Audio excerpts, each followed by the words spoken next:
Let's talk about Massage in the Spa Setting by Steve Capellini. I don't know how to say it. Capellini?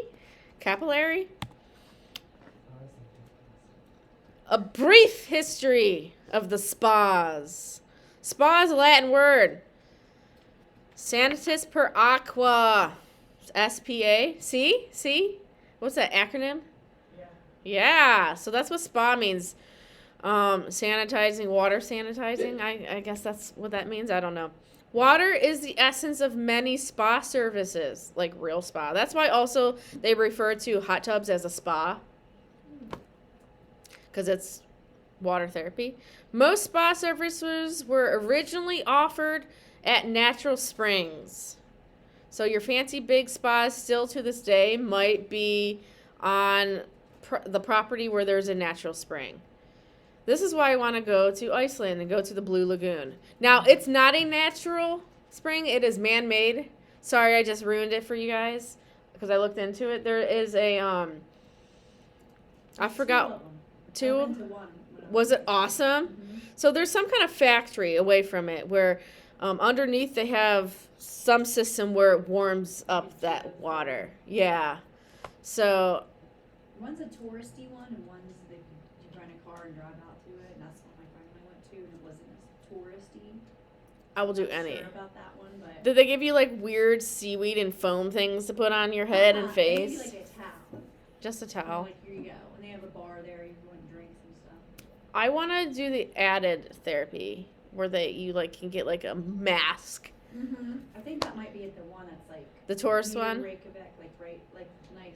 I'm doing the touristy one because I'm a tourist. I'm doing it. Maybe the other one. Do I have a boat? Do the boat. Oh, I'm like, I have a kayak, but what's that going to do? Kayaking across the Atlantic. Anyhow, we got off track there. Sorry. So originally you will have the Greek and Roman baths. Remember that week 1 where you guys were like terrified, eyes wide, learning about the history of massage? So that is your Roman bath houses, or your Greek bath houses too. Then we have a steam bath. So Turkish people call this the Turkish hamam. Some of these words you might need to be familiar with too. Asian onsen, if I'm saying that right, who cares, is massage and relaxing therapies performed at the site of a natural volcanic spring. That sounds freaking great. Because you have that natural warm water, right? Has anybody went to a volcanic spring? No, not yet. I want to go, like, find places in America that have, like, the natural warm springs and, like, the hot springs. Yellow Springs. Ohio has one. Oh, really?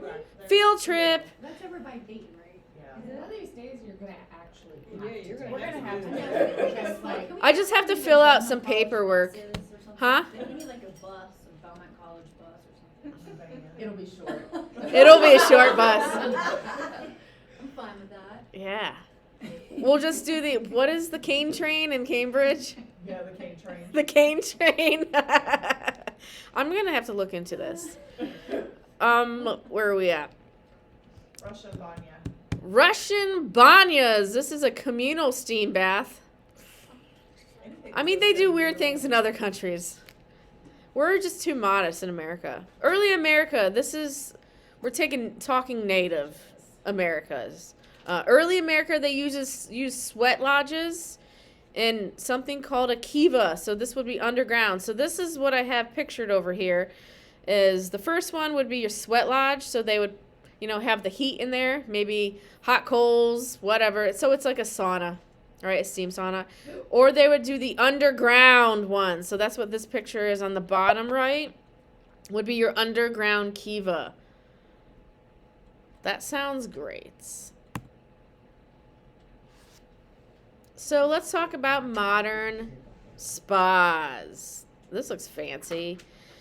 So you have different types of spas. You have your destination spa where you are going there as a destination to go to the spa. You have your Hotel and your resort spas. A lot of big hotels, well, I'm just going to throw in Vegas here. I would say all of the Vegas resorts have a spa. Then you have your day spa. That's a little more common. You have your club spa where you have to be a member. Maybe like the golf course or the, what's it called? Country clubs would have a spa just for members. You have your medical. I've never heard of a dental spa, but it's in the book. Dental spa, medical spa, and your mineral spring spas. So most of the spas around here, unless it's in a hotel or resort, are going to be your day spa. Makes sense? And they vary from very luxurious things to just your basic massage and maybe foot scrubs, extra things. Protocols and standards. So if you are working at a spa, you may have to do non-massage services, which I don't think is terrible because it also saves your hands a little bit. And you're getting paid to do something that's probably a lot easier than massage. You don't really have to think about it.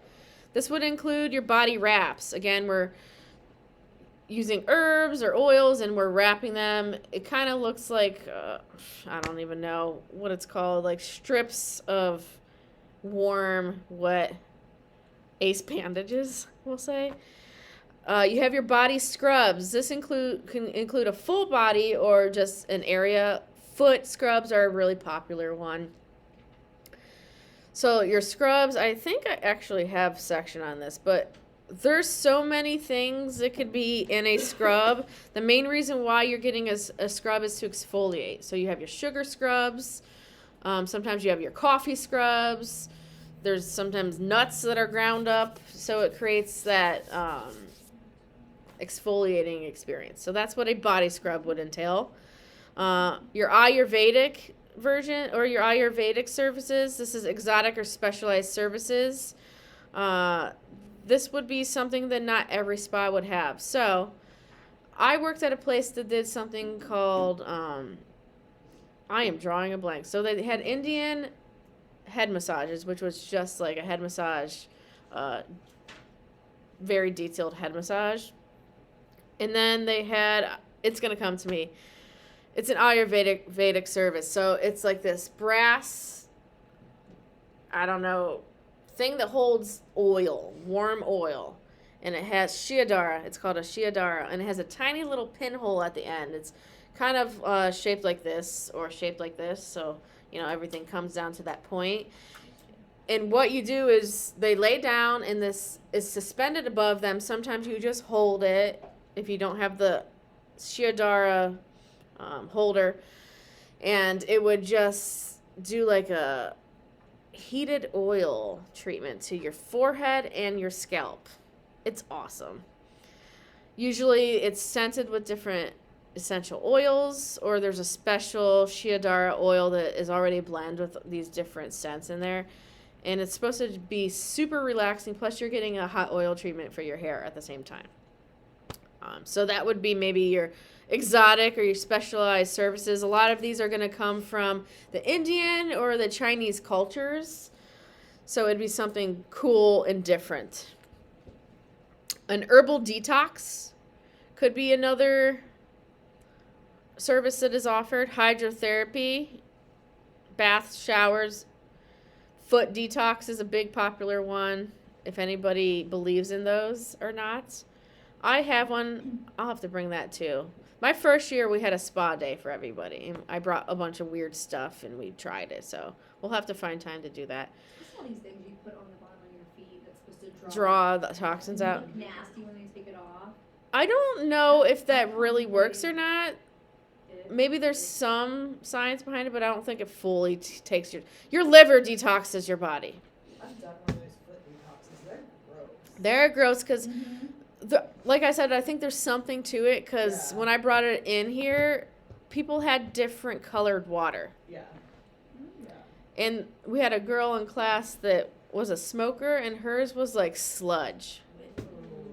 I'm like, even your water smells. So I think there's there's something behind it. All right, where are we at? Specialized training in these modalities may be necessary to stay within the scope of practice. So some of these, for instance, the Japanese head spa. In Ohio now, through the Cosmetology Board, I believe, they now make you do a class so that you can offer the head spa treatment, where you do that glorified scalp massage with the waterfall water thing. Before, I don't know, something about with hairstylists and estheticians, they are allowed to do a hair wash. I don't know all the rules in their board. But my wife is an esthetician. She's not allowed to do hot tools. So she's not allowed to blow dry their hair afterwards because she's not a hair stylist. So this is why we have to stay in our scope so we don't get fined by the state board. Because then we might have, I don't know, it probably would be the Cosmetology Board come at us and say, you're not allowed to do this. So make sure you are practicing within your scope. And if you're unsure about something, do research before adding it onto your menu. Like dry needling. We are not allowed to do dry needling. We're not allowed to poke people. We're not allowed, if we see a pimple, we're not allowed to pop their pimple. We're not allowed to do that. It's not in our scope of practice. I had a woman the other day that had a tiny little blackhead, and I just wanted so bad to go get the blackhead extractor and just pull that thing right out, but I'm not allowed. All right. So make sure you do the special training necessary, or keep it in our scope of practice. What about body scrubs? We're allowed to do body scrubs that's because it's a relaxation service. If it's a relaxation service, it kind of falls under our umbrella of modalities we're allowed to do. Is there somewhere we can find like a list of that stuff? State board website. Okay. Yeah. I'll pull that up after this. If the internet works today. Keeps going in and out. Protocols continued. All right, so depending on where you work, intake may be extremely lengthy or non-existent at all. Some places might not have you fill out any intake forms. I think that's a little weird, but it might be like a destination area where you're going to see this client once unless they revisit that area.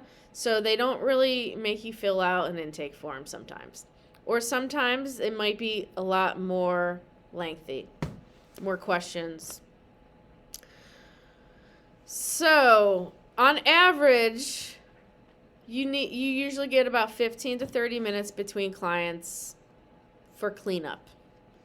I think most people do about 15. I think Massage Envy might do 50-minute massages and give you that 10-minute window on the hour, which is what we do because we're slave drivers. The average amount of massages a day are typically around the 5-hour of massage mark in this field. Some places might make you do more.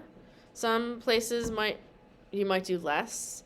If you're going to work for a busy spa, they want to max out your hours, and usually you're doing 6 to 8 services a day. That's terrible. Or a cruise ship. If you sign on after this and do like a cruise ship, you have to sign a contract with the cruise ship, usually minimum 6 months. They will work you to death, but you're going to get a lot of money because it's free room and board. So the average full body massage takes 50 to 60 minutes without any extra focus on areas. Some places might want to be compensated for cancellations. Some places don't have a cancellation policy. Your room and your treatment room, make sure that there's enough prep and cleanup time. But some places that are a little fancier might have like a spa attendant that will turn over your room for you. And you might not have your own room. You might just have to bounce around to different rooms depending on where you end up working. I've worked at places where we don't have our own set rooms and we just go in for the day and say, which room are we in? Or they're like, pick a room today. At my office, we technically have our own rooms, but we can bounce around a little bit if we need to. I like having my own room. It's cool. We're going to learn more about these later on and as the program progresses, but here's some common advanced bodywork techniques or different modalities in the massage world. So Ayurveda would be using a lot of your ancient modalities or herbs and oils, right? So that's more of the Indian approach. We have something called craniosacral therapy. It has to do with kind of light touch on the head, anywhere from the head to the sacrum. So we're dealing with the spinal fluid and trying to get it flowing in a rhythmic way. I do not have the touch for craniosacral therapy. I don't know if it works or not. I think it's very relaxing. It's kind of those, if you believe it's happening quite modalities. But you have to have a very good touch for this, a natural touch, and I don't. Deep tissue. That one's easy. Lami Lami is actually what this picture is. It's Hawaiian massage. They use their forearms a lot for it. So it's a lot of forearms. They're not doing a lot of little tiny hand and finger techniques often. Manual lymph drainage. This is also manual lymphatic drainage, lymphatic massage. So it kind of is all the same thing. This is a we're going to learn about it second semester more. This is a very, very light touch massage. We are only affecting the superficial lymph.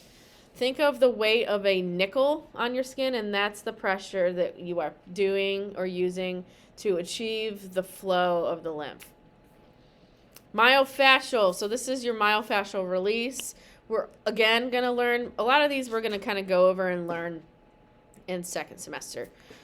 So that affects the fascia or all your connective tissue to kind of free up that and warm that up so that you have better range of motion and maybe the muscles can slide over those deeper muscles a little bit easier without restriction. Neuromuscular therapy is a fun one. I started a course in that and I haven't finished it, but it's really in depth and it goes over how the nerves and the muscles relate and how to treat based on the relation of those two. Reflexology, it's not just a foot massage. It is pressure points or acupressure, not acupuncture. There you go. It's acupressure using your digits to hit all the reflex points in the feet for like an overall wellness. I also add a little massage to it just to warm up the feet, so I'm not going in and pressing on points with cold feet. Reiki, that's energy work. Shiatsu would be using your fingers, right? Think of the shiatsu balls on your machine neck massagers and back massagers. So you're kind of working those trigger points with that. Structural alignment. So this is setting people up a certain way for aligning issues. So these types of massages or modalities, you're trying to look at somebody's form and get everything aligned how it's supposed to be. Now, I do that naturally with my massage, so I just kind of teach that as a therapeutic or deep tissue modality. Thai massage. There are 2 people in this room that know how to do it. Thai massage is not a massage. The person is fully clothed, either on a table or a mat, and you are doing passive stretching while compressing them. It's so good. It is so good. And Watsu, this is water shiatsu, so this is like your hydro beds and stuff like that, whether you're getting wet or not. I'm assuming this is actually getting wet, the water shiatsu, but I don't know. Timing of the spa massage. Most spa massages refer to your relaxation or your Swedish techniques. So a lot of the higher end spas, if you're not doing therapeutic, it is relaxation, obviously. And most people, they'll have something called like a specialty relaxation, or maybe it's the name of the spa. We'll say Serenity Massage. It's a relaxation sequenced massage is what that is. So again, if you're doing relaxation as opposed to any therapy, slow down.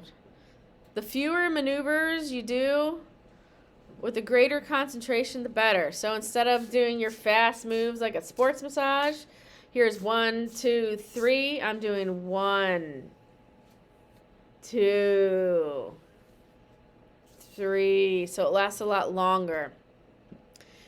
Or you can do 1, 2, 3, 4, 5. And I can do the same thing. 1, 2, 3, 4, 5 with 2 strokes. Does that make sense? So you're just slowing it down. You're going to start having kind of an internal clock when doing just a basic relaxation massage. And you kind of have that rhythm where you know, I'm spending about 10-15 minutes on the head, and then I'm doing these techniques. Next is the arm. And you don't really have to look at the clock that much because you're already timed with your strokes and whatnot. When you're doing a relaxation massage, focus on the moment. Be present. Focus on the area being worked on. You're not all over the place. So you're just nice and chill, guys. Let's talk about exfoliations or your scrubs. Exfoliation means a treatment that cleanses the body and removes your dead skin cells. So you're exfoliating the skin. Usually you're softer after that. This actually helps the body to eliminate some toxins and wastes. And it prepares the body for better absorption of therapeutic products. So an exfoliation followed by a aromatherapy massage will help you absorb whatever oils you are using a little bit better. So does cupping.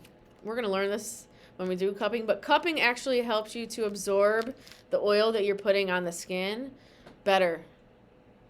So it's actually really good for deep tissue massage if you're combining with like a wintergreen or some kind of peppermint or mentholated type of oil. Modalities. We're going to go to the right side of the screen. Modalities would include your body scrubs. This could be a back scrub treatment, a cellulite treatment. Maybe you're trying to exfoliate and stimulate circulation in the legs and the glute area to reduce cellulite. Foot treatment is a common, easy one. You can just use hot towels to wipe all the scrubs off. If you're fancy and you have a shower or like a shower massage type modality, this is where the washing of the scrub could be easier. Body wraps can involve exfoliating using herbs, mud, seaweed, etc. All right, where am I at? Hydrotherapy baths. Oh, these are just modalities. These aren't all scrubs. So spa modalities. Sorry, I got off there. I didn't read the top of it. So you have your scrubs, your wraps, your hydro baths, your saunas, which is infrared or steam, your showers, Swiss or Vichy. Dry skin brushing is a really easy one. We actually do that. And you use those boar brushes and you can exfoliate without any lotion or oil first.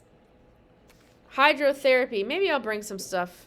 Stop at the office and bring the stuff next week and we can play. Aromatherapy is a really easy modality. Hot stone massage. So those last three, plus we'll add cupping to that, tend to be your most common add-ons for massage. You can just do massage and not do anything extra, or you can make a little bit of extra money and have those as add-ons. Some people call them enhancements. You can, if you have your own menu and your own business, you can do what you want with that. You can include it and just have a higher price and have it custom massage, whatever you want. Different types of exfoliants. Salt scrubs. It's a common one, but Salt tends to be more abrasive. If you want to have a less abrasive scrub, you are doing a sugar scrub. It is really easy to make a homemade sugar scrub with oil and brown sugar. And voila, I forgot what the percentages of are, but I would start with the sugar and start adding oil a little bit until you get the consistency you want. And then you can use that and do your own scrub at home. If you do this and rinse it off in the shower, make sure you wash the bottom of your shower or tub, because the oil in the scrub will cause it to be like a slip and slide in there, and then you have your spouse or your significant other or whoever, or you, going back into that shower afterwards, and they just bust their butt. So, careful. Other exfoliants would be crushed nuts or seeds, oatmeal, a pumice stone. I have not done this, but you can use ground rice and grains.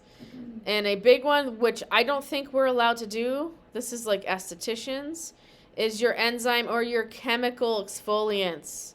So have you heard of a chemical peel? What they're doing is putting an enzyme on your skin or probably your face. And I don't know if it's a high acidity or a high base, but the enzymes in that will actually slough off the dead skin cells, and a lot of times it leaves you kind of red. It's taking off a layer is what it's doing. So it's a chemical version of an exfoliant. If you're going to use nuts, make sure your person's not allergic to nuts. Yes, they're allergic to like almonds, and you're like rubbing it all over the skin. Oh God, that's bad. So I would just, if you're doing a scrub, keep it the sugar scrub. You can buy pre-made ones, or you can save money and make your own and add essential oils to it. So if you're adding essential oils, also make sure they're not allergic to that. So if you want to make it safe, just oil and a sugar. But salt scrubs are the next, I'd say, most popular. Aromatherapy. Aromatherapy is the use of essential oils. Second semester, we're going to do a little lab with aromatherapies and make our own blend. It'll be fun. So you're creating something called an emulsion with your lotion and your essential oil, or your carrier oil and your essential oil. You're making, we'll call it a blend. So when you're making an emulsion, you will typically need 12 to 15 drops of your essential oil for 1 ounce of carrier oil. That is very, very strong. You don't have to go that strong. I actually have, instead of doing it this way, I will do a couple drops per body part with my lotion and mix it as I go, so I don't have a bunch of different lotion bottles or oil bottles with a bunch of different essential oils. Because also, after a while, your carrier oil and your essential oils will start stinking and getting old. So that's how I do, but if you want, you can make your little ounce for each session you could do. I do have one little bottle that I do this with, and I have something called massage therapy. It's almost like a pain relieving oil in it. It's like doTERRA has something called Deep Blue or something oil. It's a different brand's version of that. So it's muscle. I use it for spot treatments. A lot of times on the back. Therefore, I get a little bit of that essential oil benefit, and it's not overpowering like the BioFreeze that I would also use sometimes. Aromatherapy can be in a bath and a diffuser if you're not making an emulsion. So for a bath, they recommend 5 to 10 drops while the water fills at a temperature of 100 to 104. Be careful of the mints. Oh, man. Diffusers. There's a bunch of different kinds of diffusers out in the market. You have your atomizer. What that does is it turns your liquid into a mist. So I have one of these. it's like a little base. It's got a glass little top on it. You put your essential oil in it, and it creates almost like a mist of that oil, and it's very concentrated. But it's really cool. It's really cool. You have your fan diffuser. This is a popular one. You put the oil on like the little pad. You stick it in your diffuser and you turn it on, and it blows air through the little pad, the felt or whatever the essential oil is on. You have a clay or a candle diffuser. So this would be your like the wax melts type of diffuser where you put the oil on the top and it warms it up. They also make cool little light bulb rings for this that are ceramic typically. That is just this little tube with a little divot on the inside that you put on top of a light bulb, and you can put your fragrance oil or your essential oils in there. And it, as the light bulb warms up, it warms up that ceramic dish that's around the bulb, and the smell goes. It's awesome. I used to use those a lot, like in the 90s. Aren't they? They Yeah. weren't clay. They were metal. They were metal. And they had like it would leave like a sticky residue on the Yeah. wall, but I mean they still smelled good. Yeah. And then houses burned down. Yeah, right. No. Now they don't even make light bulbs that get hot anymore. No, they're LED. So I don't see Yes, these I a see lot bulbs on anymore. the wall. No. Yeah, most are LED and they don't get warm to the touch, which I think is kind of cool, but I don't know. You don't get to smell the oils now. Huh. This picture here is something called an aromatherapy wrap. So what happens here, I used to offer this and nobody booked it, so I took it off the menu, and it's a pain in the butt. So what you would do here is you would do the aromatherapy treatment on like a body part and then wrap them up in a cocoon afterwards. So each area you would work on, make sure they're nice and warm. You can add, again, your thermal blankets that retain heat. I'm talking about like the thermal blankets that have like the silver side on it, that kind of blanket. Or you can do heated pads, heated blankets to keep the warmth in so that their essential oil you use on them gets absorbed easier. So usually there's some towels and blankets and everything applied. And then you wrap them and let them sit in the warmth for a little bit. And you don't have to do any of these spa treatments if you don't. You can just do massage. But if you want to kind of enhance the experience for them, you can add cool add-ons or spa therapies. Spa services. Essential oils. Like I said, we're going to dive deeper second semester. But here are some common ones I put to the left. There are different notes of essential oil. Your top, your middle, and your base note. So your top notes, and I have what some of these are on the left. Your top notes tend to be your stimulating, your uplifting smells, and they can last a few hours. So that would be your stimulating, peppermint stimulating. The citruses are stimulating. Your middle note would last longer and have a more potent therapeutic effect, but a mild fragrance. So lavender could be a top and a middle note. So we're talking about notes as we're making different blends is what we're talking about here.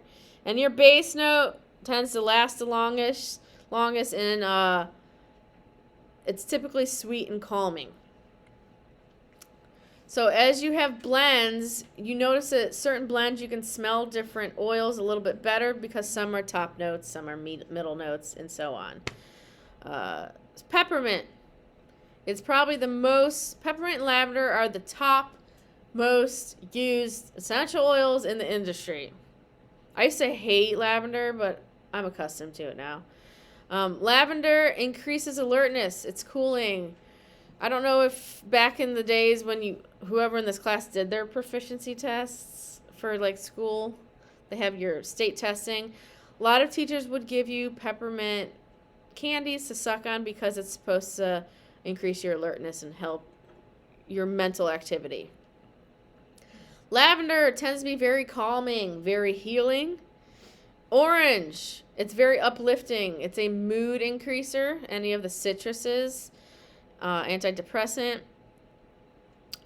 Eucalyptus, very stimulating. It is also an antiseptic. So we're going to learn a bunch of about properties of different oils next semester. Rose is a base. It's very relaxing. A lot of rose is used for healing of the skin. A lot of cosmetic products have rose in it. Rose tends to be a pricey oil. It does stink like a little old lady. Mm-hmm. I do not like, I like to smell roses, but I don't like rose oil. So, think of it this way. You're trying to pull oil out of these products, and that's what the essential oil is. There's not a lot of oil in a rose, and you need a lot of roses to get a tiny little bottle, and that's why it's so expensive. And if it's inexpensive, it's not good quality. Yeah, it's not good quality. It's probably using some of the stems and stuff in the leaves. But real expensive rose oil is coming from the fragrant petals. So it doesn't produce a lot of liquid. Nope. Tea tree smells like death, but it's great for everything. Yeah, it is, I say, anti-everything. It is antimicrobial, antibacterial, antiviral, antifungal. So if you have a virus, a fungal infection, a bacteria, it is good for healing all of those You things. don't know what you've got, tea tree it. Yeah, if you don't know what it is on your body, tea tree. Also, tea tree can cause almost a chemical burn. Please dilute it if you use it. A lot of oils you don't want to put undiluted on your skin, And long-term exposure to a lot of them can cause like a problems. dermatitis, Well, yeah, or an I was- allergy. I was diffusing lavender in the studio all the time. Couldn't figure out why I was so tired all the time. It's When you're relaxing. exposed 20 hours a week to that type of, Start doing citrus. yeah. Well, and don't put patchouli or bergamot directly on your skin either. Patchouli. If you want Oh, someone to leave patchouli. you alone, Patchouli get is the patchouli most oil. strongest oil. I hate patchouli, but it does really well in a blend where you don't smell it on its own. Some people like it, but I don't like it. I think it smells nasty. But There's a lot of contraindications though to putting essential oils directly on your Yeah, skin don't. for long-term exposure. yeah, be careful with your essential oils. And everybody's different. This is why we ask if people have allergies. And sometimes you notice that they're having an allergy, wipe it off as soon as possible. Like, stop your massage, go get a wet rag with maybe a little bit of soap on it, and maybe another wet rag without soap on it, and get that oil off your client as soon as possible. If you're noticing that they have an allergy, or if you accidentally use something that maybe they didn't know, or you forgot to ask if they had an allergy. All right, aromatherapy massage. Check the intake form and ask your client, here you go, if they have allergies. Using undiluted oils may cause burning on the skin. So, inhalation and blending. We're going to talk about a little bit of that. Inhalation is when you're using your diffusers typically, or you can just put some on your hand and let them smell it. This is when the therapist places essential oils on the hand, cups it over their face, and lets them smell it. It can be done prone or supine. A lot of times people's noses will get stuffy as they're face down, so I keep eucalyptus because it opens up your airways in my room, and I'll either put a dot on my hand and go like this underneath to let them smell it, or I will take a tissue and put a couple drops on the tissue and stick that on my stool and put that directly underneath. Some people will use like a pillowcase as their face cradle, and you can put the oil on the pillowcase that's kind of hanging below them. Remind me later, if you guys remember, to have me show you how to use a pillowcase as a face cradle cover. So, blending of essential oils. A blend is 2 or more essential oils combined. And there's a lot of awesome blends out there. You can either customize yourself and get the individual oils, which is what we're going to do next semester, or you can buy them pre-blended for you. And a lot of times you can read about the ingredients and it'll tell you what that product is good for. Clients, be careful when you're using anything in the mint family. It'll create a cooling effect on the skin. So if somebody is chilly already, you're not going to want to use mint. Right? Or if you do, make sure you communicate with your client and keep them warm, because it's cooling. If they're hot, sometimes I'll do that if they're hot. If it's a hot summer day and they just can't stop sweating, I will go down to just the sheet, turn off the heat, and then I'll start the massage with essential oil on their shoulders, the mint, because then it cools them down real quick. Body wraps. So here's a thermal blanket. This is what I was talking about, the blankets that have the silver thing on the inside. Actually, I had a couple of these at my yard sale and somebody bought them, so I can't show you guys them. Missed those, you did. All right, there's two types of body wraps. You have the one that adds heat, or you use thermal blankets like this to create heat. So the thermal blankets, what this does is it's not plugged in, it's not heated or anything. It's using your body heat to keep the warmth in. So for body wraps, characteristics could include comfort and security for your client, a warmth either external or created from your body heat, like I said, or an enclosed environment so that they can absorb those oils or whatever you put on their skin. So coverage and order. On the bottom, I have this long thing written out. Typically, you're going to have double sheets for this. So that they have, I'll have to go through this with you guys so that you can see what I'm talking about. Double sheet, thermal blanket, towel or bath sheet, plastic wrap, or the blanket to cover you. So there's going to be layers. Typically, they're already laying on your flat sheet that you normally would have for your table. You might have a really big body blanket underneath that. So you're going to put your blanket above that because you're wrapping them like this, like a burrito. So you're going to end up having your thickest blanket on the top, but it's under them. Does that make sense? So you're going to kind of layer the things opposite of how you would layer them on the table. You're gonna make it. You're going to put them in a cocoon. Making it backwards. Backwards. Basically, you're making it backwards and wrapping them. But you're going to have a towel typically first so that it kind of doesn't make all the sheets and everything wet. So the towel is going to be your warm thing and different layers. Most people aren't going to do body wraps. If you are going to do something like that, you're going to have training in it and they're going to show you how to do it all.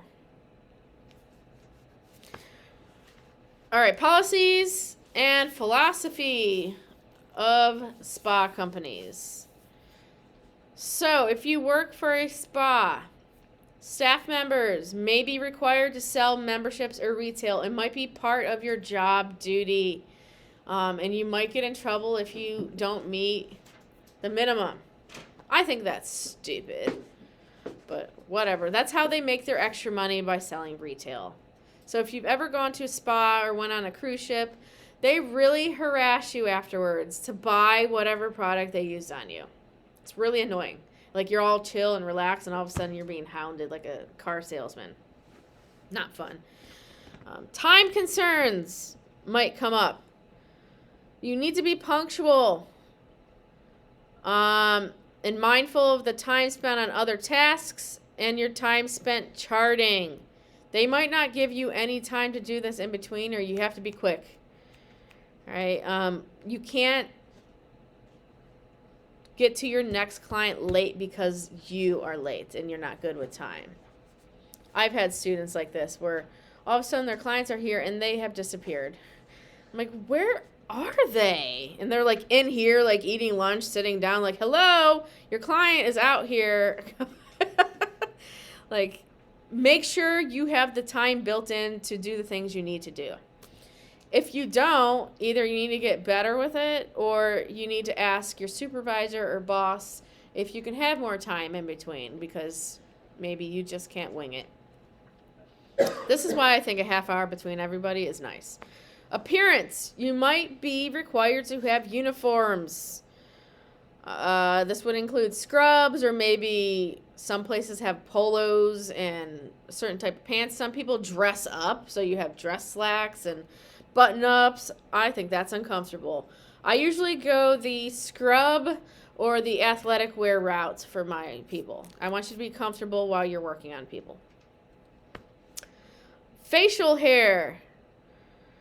So this typically goes for men, but facial hair needs to be sometimes clean or not at all, depending on where you work. So keep it clean. They might not want somebody with a big, giant, scruffy, crazy-looking beard. Some places might allow it. I don't care. I mean, as long as you look like you showered. I don't care if my girls have beards. Just kidding. Nails. This is a big thing. If you are going to be a successful massage therapist, you should not have nice, long nails. Not only is it a hygienic issue, but it's also a safety issue for your clients. Hygiene is a big one. Please shower. Please shower. Please look nice. Some places might not allow you to wear makeup at all. Some places might make you look nice. Who knows? All right. Smoking. They might not let you smoke on the job anywhere in the vicinity, even outside. Or you might have to go in your car. They might not hire you at all if you're a smoker. I don't prefer to have people in my office to smoke cigarettes, but as long as they don't smell like smoke of any sort when they come in, it's fine. Your attitude. I think this goes for any place you work. Be a team player, be positive, have good communication. A lot of us lack these three things, but just be better. Be better. Physical attributes. Typically, you're going to have an easier time working long hours if you are healthy and have a healthy lifestyle.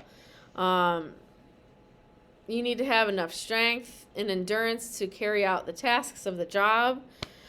Don't go out drinking the night before, staying up all night just because. Get good sleep. Get good food. Just be healthier in general. Top behavioral characteristics of a successful spa therapist. Look at them all like, we're cool. We work in a spa with their name tags. So this is their uniform. They are required to wear all black so that they all match. In here, for clinicals, we typically wear scrubs. They say black, but I say black or navy. I'll ask them what they prefer and get back to you guys. So, good characteristics is being a team player and being responsible. Be caring and open-hearted, open-minded. You might have some clients that don't jive with your beliefs and morals. It is not your place to judge them or talk down to them or whatever. Be mature. If you're going to have locker room talk, keep it in the lunchroom with your staff where nobody can hear you. All right? Positive, good communicator, positive.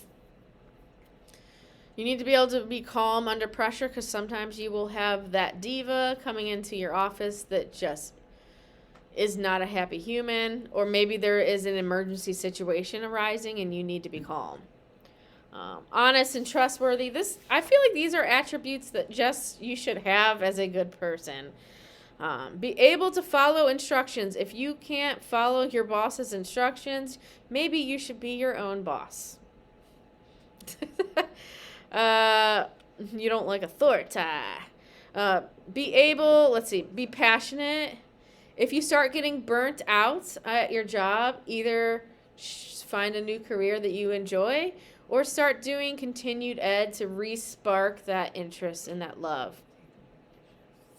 Our career tends to be very customer service oriented. You need to have good customer service. You need to think about making your client comfortable and feeling safe and happy. Now, customer is not always right. But in this case, most of the time they are. So keep that in mind. There are a lot of other things on being a good human and having good characteristics for this job. But I feel like being open-minded and caring and customer service oriented tends to be the top. Questions? No?